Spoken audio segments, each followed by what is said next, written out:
conflict that began more than 3 decades ago in Mauritania remains an open wound. Many Mauritanians who joined the Polisario Front to fight for an independent Western Sahara are still suffering. They say that instead of being welcomed, they were held captive.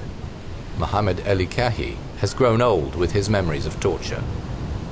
The war broke out after Spain's withdrawal from its former colony in 1975. Morocco annexed one part of it, Mauritania the other. Both these countries battled the Polisario Front, also fighting each other. A ceasefire in 1991 left the conflict unresolved and scarce comfort for the victims. For 5 years, from the 31st of March 1983, I never saw the sun. In a prison cell, my head covered with a sack. I could not tell night from day.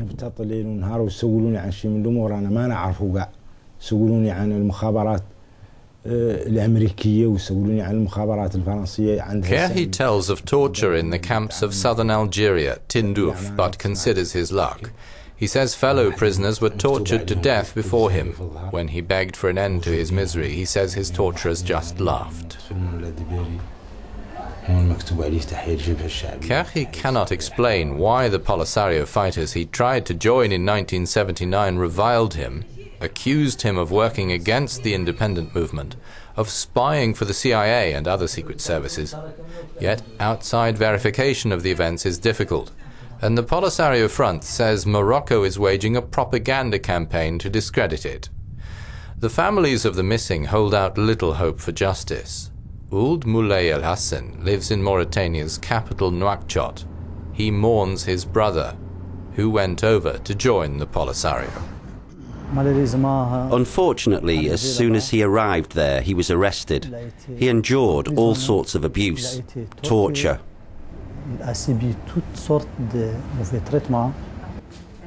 Survivors of the Tindouf prison camps have told Ould Moulay that his brother is dead, but he's still officially listed missing.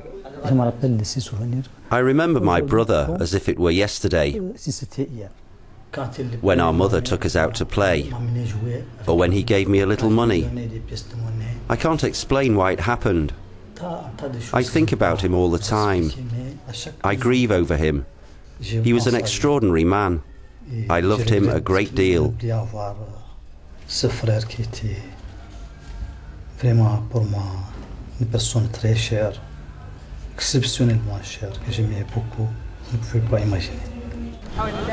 Ould Moulay helps out in his father's grocery store, as he can't find work as a teacher.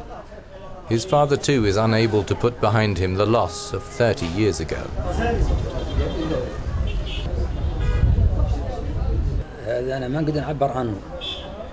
He was our eldest son. We sent him to school. We hoped he would go somewhere in life. He was very well educated. We'll never get over his death. I demand that those responsible for his death be tried and punished.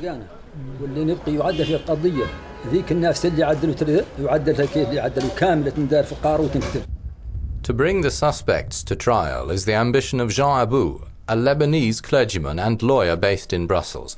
Last October he began compiling a report on the alleged crimes. He's speaking out for the victims.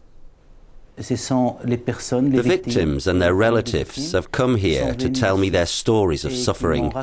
They tell me what happened to them in the refugee camps in Tindouf, in the south of Algeria. I have kept a record of the abuse, and I have taken photographs necessary to prove their suffering.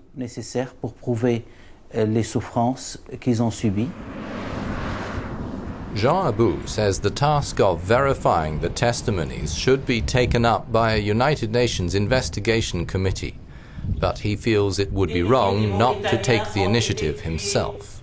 A few weeks ago he presented his report in Nouakchott. Now he wants to pass it on to the UN.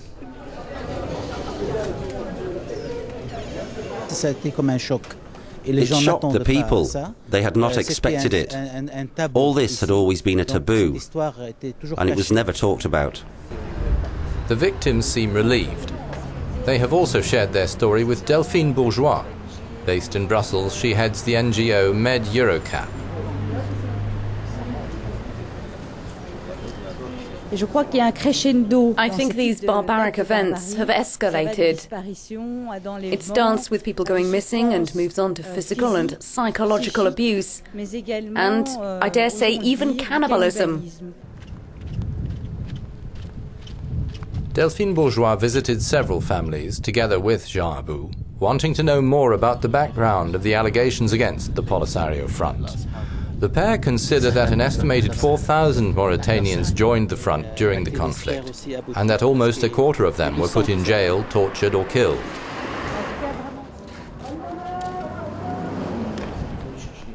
This is partly because until 1979, Mauritania was fighting the Polisario, and even after signing a peace deal, the freedom movement did not trust the Mauritanians. Bourgeois is calling for the allegations to be investigated by the EU. If we want a successful partnership between the European Union and the Mediterranean countries, that's to say the Arab world, then we can't just close our eyes and ignore this story. The Polisario Front dismisses the allegations as a media exercise generated by Morocco. One of the effects has been to kindle new tensions between Rabat and Algiers, which has long supported the Polisario movement. All this is nothing less than propaganda meant to harm the Polisario Front's reputation. If Mr. Aboud were honest about it, he would at least openly confront those he is accusing.